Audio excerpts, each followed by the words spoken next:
자, 그 다음에 네 번째, 하나님을 어떻게 섬겨야 될지 네 번째 보겠습니다. 하나님 앞에서 먹고 즐거워하라는 것입니다. 먹고 즐거워하라. 자, 7절 보겠습니다. 거기 또 너희의 하나님 여호와 앞에서 먹고 너희의 하나님 여호와께서 너희의 손으로 수고한 일에 복 주심으로 말미암아 너희와 너희의 가족이 즐거워할지니라. 밑줄 그어보세요. 즐거워할지니라. 예. 12절도 가볼게요. 12절 너희와 너희의 자녀와 노비와 함께 너희의 하나님 여호와 앞에서 즐거워할 것이요. 또 나오죠? 즐거워할 것이요. 네 성 중에 있는 레위인과도 그리할지니 레위인은 너희 중에 분깃이나 기업이 없음이니라. 18절도 넘어가 봅니다. 18절 이번에는 같이 읽어봐요. 시작. 오직 내 하나님 여호와께서 택하실 곳에서 내 하나님 여호와 앞에서 너는 네 자녀와 노비와 성중에 거주하는 레위인과 함께 그것을 먹고 네 손으로 수고한 모든 일로 말미암아 네 하나님 여호와 앞에서 즐거워하되. 예. 7절, 12절, 18절에 계속 즐거워할 것이요, 즐거워하되 이렇게 나옵니다.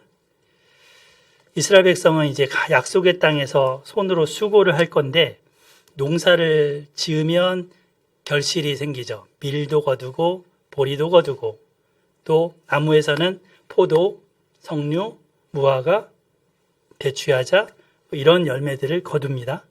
목축을 하게 되면 그 소나 양의 염소에게서 새끼들이 태어나고 그러면서 이제 늘어나는 것을 보게 됩니다. 이런 걸 경험하면서 여호와 앞에서 음식을 같이 나누어 먹고 함께 기뻐하고 즐거워하라는 것입니다. 하나님 안에서 그 풍성함을 누리는 그 경험을 은혜로 체험하면서 마음의 기쁨을 가지게 됩니다. 먹고 마실 때 즐겁죠. 이웃집사랑 즐겁죠. 그죠? 너무 맛있고 행복하죠. 네. 특히 사랑하는 이들과 같이 할 때 특히 더 즐겁습니다. 요즘은 저희 부부가 둘이 대체적으로 다 내보내고 나서 사는 빈둥지 증후군. 네. 그게 있었는데 둘째 아들이 요즘에 들어와서 며칠을 계속 같이 있다가 또 다시 자기 집에 가고 해요. 근데 같이 밥을 3명이서 먹는 데만 그것만 해도 즐겁습니다. 둘이 먹다가 셋이 먹는데 더 음식도 더 풍성해지기도 하고 즐겁습니다. 사랑하는 이들과 같이 맛있는 음식을 같이 해서 먹는 것, 그것은 하나님의 은혜를 또 누리는 길입니다. 하나님의 은혜가 그곳에 함께합니다.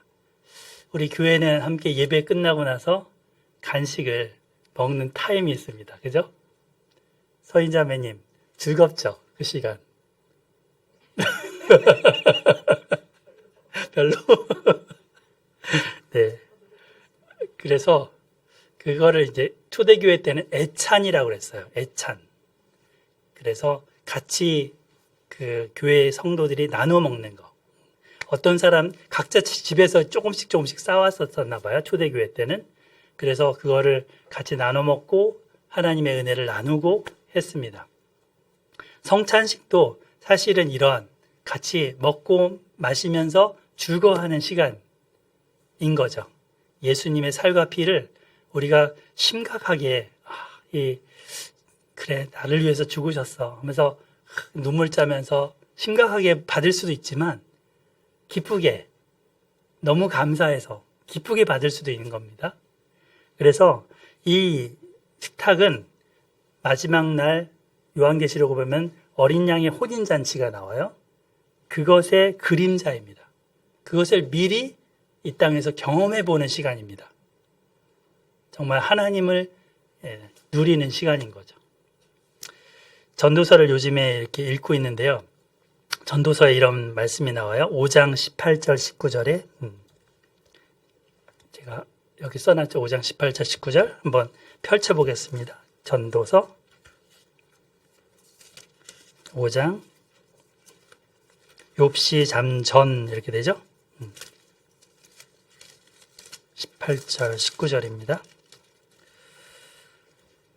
구약성경 954페이지 같이 읽어보겠습니다. 시작. 사람이 하나님께서 그에게 주신 바 그 일평생에 먹고 마시며 해 아래에서 하는 모든 수고 중에서 낙을 보는 것이 선하고 아름다움을 내가 보았나니 그것이 그의 몫이로다. 네. 19절 제가 읽을게요. 또한 어떤 사람에게든지 하나님이 재물과 부요를 그에게 주사 능히 누리게 하시며 제 몫을 받아 수고함으로 즐거워하게 하신 것은 하나님의 선물이라. 그러니까 먼 미래를 위해서 뭔가 아끼고 준비하면서 참으면서 먹을 거 안 먹고 마실 거 안 먹고 이렇게 소망 가운데 사는 거, 그것도 즐거움일 수 있죠. 그렇지만 그것보다 더 큰 즐거움은 뭐냐면 오늘 여기서, 지금 여기서 사는 동안 사랑하는 사람들과 같이 먹고 마시면서 사는 겁니다. 수고하는 거를 즐겁게 하는 겁니다. 누가 직장 다니는 거를 즐거워할까 생각할 수 있는데 억지로 막 멍에 끌려가듯이 다니는 그런 사람들이 많죠, 대부분. 근데 정말 취미 생활 하듯이 직장 생활을 즐거움으로 하는 사람. 너무 그것이 하나님이 주신 선물이라는 거죠. 자, 그래서 다른 부분에 보면 이 사람이 이제 전도서 1장에 보면은 헛되고 헛되다 막 그러면서 계속 나오잖아요. 모든 게 헛되다. 부유하게 다 2장에 보면은 뭐를 만들어 놓고 누려봤지만 그것도 헛되었더라. 무엇도 헛되었더라. 계속 이렇게 해 아래에서 하는 모든 게 다 헛되다라고 고백을 하고 있습니다. 그런데 이 뒷부분으로 오게 되면 하나님을 경외하면서 하나님을 인정하면서 하나님 안에서 먹고 마시고 그 낙을 누리는 것, 그것이 복이라고 지금 그것이 하나님이 주신 선물이라고 고백을 하는 것입니다. 이 헛된 날에 무엇을 추구하면서 살 것인가 라는 거죠. 그래서 우리 신명기로 돌아와 보면 7절에 너희의 하나님 여호와께서 너희의 손으로 수고한 일에 복 주심으로 말미암아. 하나님께서 주신 은혜, 하나님께서 내가 수고한 일에 주신 그 복이 뭔지 세어보는 그것으로 말미암아 즐거워할지니라. 이제 올해 달력이 한 장 남았습니다. 11월 달 넘어갔고 12월 달 이제 마지막 한 장 딱 남았는데 올해 하나님께서 여러분의 손으로 수고한 그것에 복 주셨음을 세어보시기 바랍니다. 어떤 복을 주셨을지 세어보시기를 바랍니다. 받은 복을 세어보아라. 그 신복을 내가 알리라. 이런 노래 찬양가 있죠. 그러면 연말이 즐거울 겁니다. 세상 사람들은 망년회라고 하면서 잊어버리자. 2022년 잊어버리자. 너무 지독하고 끔찍했어. 잊어버려야 돼. 하는데 우리는 하나님이 내게 손으로 수고한 것에 주신 복을 세어봄으로 기억하고 기념하는 송년회가 되어야 합니다. 아멘. 그런 12월을 보내시기 바랍니다. 한편 이제 하나님이 택하신 곳으로 가서 재물을 잡고 그 잡은 재물을 가지고 화목제로 나누어 먹을 수 있습니다. 근데 이제 고기를 그 하나님이 택한 그 장소에서만 가서 잡을 수 있는가, 이 문제에 대해서 이 12장에서 아니다라고 모세가 얘기해 줍니다. 니네가 살고 있는 그 성 있지, 너희가 사는 도시, 각자가 사는 그 집 근처, 거기서 잡아먹어도 돼. 괜찮아. 가축을 마음대로, 너희들이 마음대로 원하는 대로 가축을 잡아먹어도 가능하다라고 얘기해 줍니다. 15절 나오죠.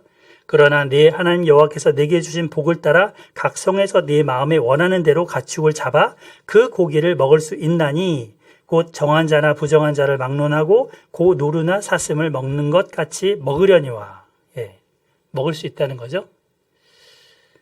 21절로 넘어가 보세요. 만일 내 하나님 여호와께서 자기 이름을 두시려고 택하신 곳이 내게서 멀거든 내가 내게 명령한 대로 너는 여호와께서 주신 소나 양을 잡아 내 각 성에서 네가 마음에 원하는 모든 것을 먹되, 여기도 15절에서나 여기서나 네 각 성에서 먹을 수 있다 나옵니다. 22절에도 정한 자나 부정한 자를 막론하고 노루나 사슴을 먹는 것 같이 먹을 수 있다라고 하셨습니다. 그러니까 각 성에서 고기를 잡아 먹을 수 있고 택하신 곳에 오지 않아도 됩니다. 자, 그러나 그렇다고 이 모든 동물의 고기를 먹을 수 있는 건 아닙니다. 노루나 사슴같이 풀을 뜯어 먹는 그 정한 가축의 고기만 잡아 먹어야 합니다. 이거는 이제 14장에 우리 12, 13, 14장에 좀 더 가야지 자세히 또 나옵니다. 무엇을 금하시는지 이제 또 열거를 하시는데요. 16절 한번 보겠습니다. 오직 그 피는 먹지 말고 물같이 땅에 쏟을 것이며, 피는 먹지 말라는 거죠. 고기는 먹되 피는 먹지 말라. 23절로 넘어가 보시면 다만 크게 삼가서 그 피는 먹지 말라. 피는 그 생명인즉 네가 그 생명을 고기와 함께 먹지 못하리니 너는 그것을 먹지 말고 물같이 땅에 쏟으라. 반복해 말씀하십니다. 너는 피를 먹지 말라. 네가 이같이 여호와께서 의롭게 여기시는 일을 행하면 너와 네 후손이 복을 누리리라. 27절로 넘어가 볼게요. 네가 번제를 드릴 때에는 그 고기와 피를 네 하나님 여호와의 제단에 드릴 것이요 네 제물의 피는 네 하나님 여호와의 제단 위에 붓고 그 고기는 먹을지니라. 계속 반복하는 거는 피는 먹지 말라. 왜 그러실까요? 여기 피에 생명이 있다 하셨죠. 그러니까 피까지 먹으면, 고기에다가 피까지 먹으면 다 먹는 거죠. 물론 뼈는 안 먹나? 고기와 피까지 먹으면 이 생명체를 다 자기가 취하는 겁니다. 그거는 이 생명에 대한 전적인 권한을 갖는다는 의미입니다. 아무리 가축이지만 고귀한 생명인데 그 생명의 피까지 먹는다는 것은 선을 넘어서는 겁니다. 이 생명에 대한 존중을 넘어서는 겁니다. 그런 행위입니다. 하나님만이 이 생명의 주인이시기 때문이죠. 제사를 드릴 때 고기와 피는 하나님의 제단에 드렸습니다. 제사장들도 피는 먹지 못했고 고기만 먹도록 허락받았습니다. 심지어 피를 먹으면 하나님의 백성에서 제외시켜버리겠다라는 레위기 말씀도 있습니다. 유대인들은 그래서 이거를 지키기 위해서 오늘날도 가축을 도축을 할 때 모든 피를 빼는 작업을 합니다. 동물이 덜 고통을 받도록 여기 그림에 보면 이 목 부분에 여기가 있죠. 여기. 거기 빨갛게 돼 있어요. 거기가 척추동맥이에요. 그 척추동맥을 칼로 예리하게 베어내고 그곳으로 피를 빼냅니다. 마취하고 하진 않아요. 그래서 이렇게 해서 피가 다 빼지게 되면 그 고기를, 죽은 그 사체를 30분 동안 물에 삶습니다. 삶으면 어느 정도 또 피가 빠지겠죠. 그리고 건져낸 다음에 1시간 정도 소금에 절입니다. 소금물에 담궈둡니다. 그러면 그 삼투압에 의해서 속에 있는 것과 밖에 있는 것에서 피가 바깥으로 다 나오게 됩니다. 이렇게 해서 피를 뺍니다. 구웠을 때 만약에 웰던 말고 미디움, 레어 뭐 이런 거, 그런 식으로 육즙이 나오면 부정한 것으로 봅니다. 그리고 이거를 이렇게 해서 한 그 고기를 코셔 음식이라고 해서 인증 마크를 붙여줍니다. 정말 철저하죠. 지금도 이렇게 유통을 유대인들은 하면서 이런 음식만 고기로 먹습니다. 신약 성경은 피를 먹는 문제를 어떻게 볼까요? 예루살렘 공회에서 성령과 교회가 결정한 것을 기록하고 있는데, 저기 사도행전 나오죠? 15장 20절에 다만 우상의 더러운 것과 음행과 목매어 죽인 것과 피를 멀리하라고 편지하는 것이 옳습니다 라고 했습니다. 여기 보면 피를 멀리하라고 신약성경 성도들한테도 편지하라고 하는 거죠. 신약 시대를 사는 하나님의 백성들도 피를 멀리해야 합니다. 이거는 거기 음행이라고 하는 그런 도덕적인 죄와 동일선상에 있습니다. 피가 음식으로 나오는 게 있죠. 선짓국. 선짓국 먹으면 안 되겠죠, 그러면. 네? 순대도 있네요, 네. 근데 그거 선짓국 먹는다고 선지자 안 된다고 그랬죠. 네.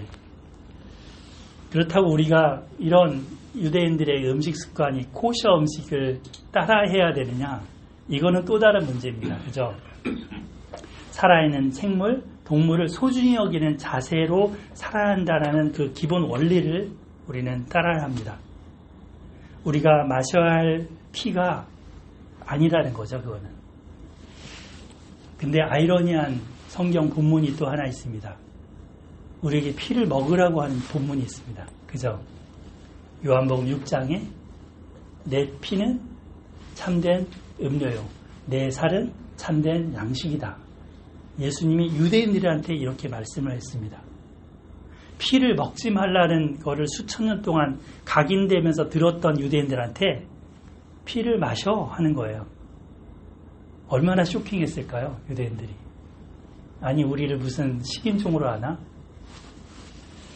예수님은 너희들을 위해 흘리는 나의 피, 너희들을 위해 찢기는 나의 살, 그것이 너희를 위한 것이라는 것을 받아들여, 이 말씀이 어떤 거죠? 비유였던 거죠. 그래서 우리가 그 예수님의 피, 예수님의 살을 나를 위한 것이라고 믿고 고백하고 받아들이면 그거를 피를 먹고 그 살을 마시는 겁니다. 초대교회 때 막 박해하는 로마인들이 이거를 오해를 했어요. 기독교인들은 이 식인을 습관이 있다더라. 피를 먹고 뭐 살을 먹는데, 예. 그게 막 퍼져갖고, 쟤네들은 상종 못할 부류네, 이렇게. 예수님의 살과 피를 기념하는 걸 가지고 그렇게 와전이 됐던 거죠. 예. 자, 그래서 피에 대한 얘기가 여기서 나옵니다. 그 다음 마지막으로 다섯 번째 같이 읽어봐요. 시작. 레위인들과 함께 하면서 예배를 드리라. 네. 레위인과 함께 예배 드리라. 12절을 볼까요? 12절.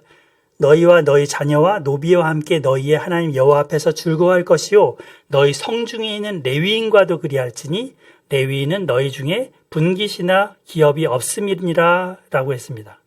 또 19절, 18절, 19절을 오면 너는 네 자녀와 노비와 성중에 거주하는 레위인과 함께 그것을 먹고 너는 삼가 네 땅에 거주하는 동안 레위인을 저버리지 말지니라 라고 했습니다. 레위인을 특별히 챙기라 라고 부탁을 하죠. 백성들이 레위인들한테 11조를 주어야 했습니다. 이 당시에. 레위인들은 따로 경제생활을 안 하고 이 하나님을 섬기는 일을 돕는 그런 일을 했던 지파죠. 그래서 그 레위인들이 바로 서야 그 백성들이 하나님께 나아가고 하나님께 예배드리는 그것들을 바르게 또 도움을 받을 수가 있습니다. 근데 만약에 레위인들이 이렇게 도움을 못 받고 함께 이렇게 돌봄을 못 받으면 어떻게 될까요? 경제적으로 어려워지겠죠. 그러면 이런 사람들이 이곳저곳을 떠돌면서 돌아다닙니다. 먹을 곳을 찾아서. 그게 사사기 맨 마지막 부분에 나오는 거예요. 이러다가 막 문제가 일어나잖아요. 모세는 이 레위인들을 각별히 챙기라고 명령을 합니다. 이것처럼 하나님께 바른 예배, 하나님이 정해주신 예배를 따르는 삶을 살아야 한다는 거죠. 자, 오늘 우리는 십계명의 이 첫 번째, 두 번째 계명을 따라 실천하는 삶, 이게 구체적으로 어떤 건지를 살펴보았습니다. 첫 번째는 모든 우상의 흔적을, 그리고 이름을 파멸하라는 것이죠. 두 번째는 하나님이 택하실 곳으로 찾아, 내가 택하는 게 아니라 하나님이 택하신 곳을 찾아 거기서 예배하라. 세 번째는 예물을 가지고 가라.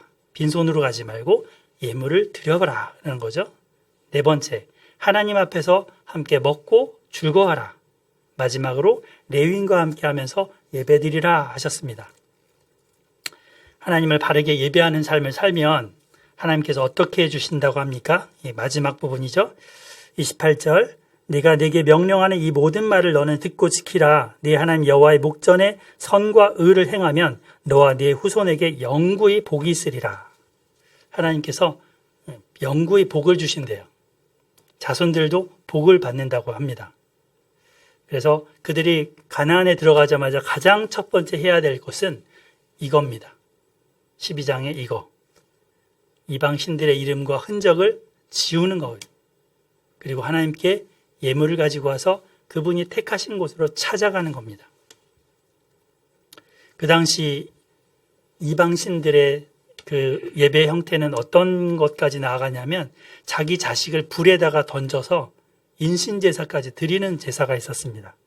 그게 여기 31절에 나오죠. 그래서 이런 것들을 본받아서는 안 됩니다. 그런 것들을 따라가면 올무에 걸립니다.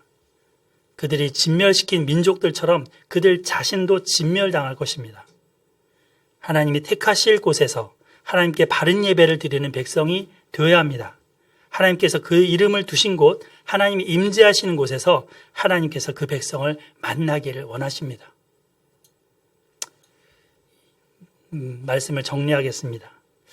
요한복음 4장에 사마리아 여인을 예수님이 만납니다. 그 사마리아 여인이 예수님께 묻습니다.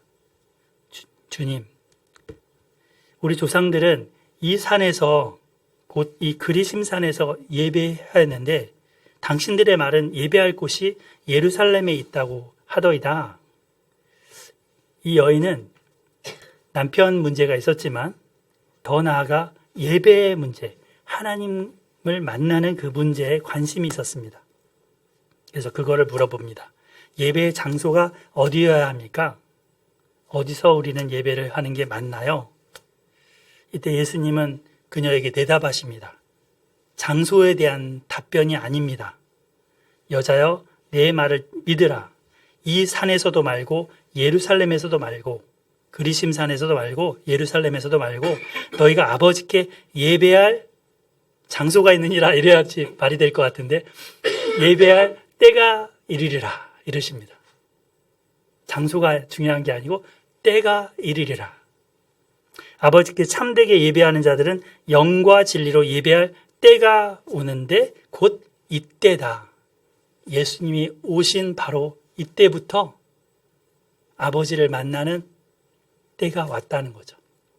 참되게 만나는 때가 왔다는 거죠. 그래서 아버지를 만나는 자는 영과 진리로 예배할지니라.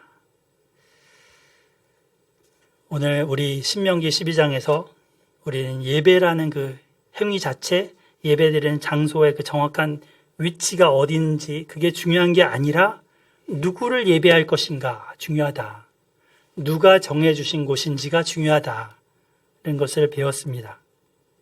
아무리 정성을 기울여서 하는 것이라도 그것이 만약에 대상이 우상이라면 우리는 진멸당하는 길에 있는 것입니다. 내 욕심, 내 탐욕을 위해서 기도하면서 내 자녀를 위하는 것이라고 지성을 드린다고 하더라도 저기 계룡산에 들어가 저기 어디 가서 빈다고 하여도 그것이 우상이라면 그것은 나와 내 자손들이 진멸당하는 행위입니다. 천지를 지으신 하나님, 나의 도움이 어디서 올까? 그 하나님을 만나야 합니다. 그 하나님이 정해주신 그곳에서 하나님을 만나야 합니다. 그리고 하나님이 정해주신 때, 예수님이 오신 때 이후로 이제는 어디서든지 신령과 진정으로 드리는 자를 하나님은 만나주십니다. 자, 우리 그 길을 따라 살겠습니까? 아멘. 그 길을 따라 같이 삽시다. 14절 읽고 기도하고 마치겠습니다. 14절 시작. 오직 너희의 한 지파 중에 여호와께서 택하실 그곳에서 번제를 드리고 또 내가 내게 명령하는 모든 것을 거기서 행할지니라. 아멘. 기도하겠습니다. 하나님, 우리의 마음과 힘과 뜻을 다하여 예배를 받기에 합당하신 하나님, 감사합니다. 저희들을 구원해 주시고 예배 드리는 삶으로 불러주셔서 감사합니다. 우리가 드리는 예배가 하나님이 원하시는 예배, 하나님의 마음에 합한 예배이기를 바랍니다. 내 욕심과 탐욕에 기초하여 복을 구하는 자가 되지 않게 하옵소서. 자칫 하나님을 섬긴다 하면서 우상 숭배하는 어리석은 짓을 하지 않게 하옵소서. 또한 수고하고 일하는 것에서 얻은 몫에서 가장 먼저 하나님께 떼어드리는 삶이 되기를 기도합니다. 무엇보다 함께하는 가족 그리고 함께하는 교회 공동체와 먹고 마시며 그 즐거움을 함께 누리게 하여 주시고 하나님이 주신 그 분복을 나누게 하여 주옵소서. 하나님의 사람들을 적절로 섬기는 그런 우리가 되게 하여 주옵소서. 예수님의 이름으로 기도합니다. 아멘.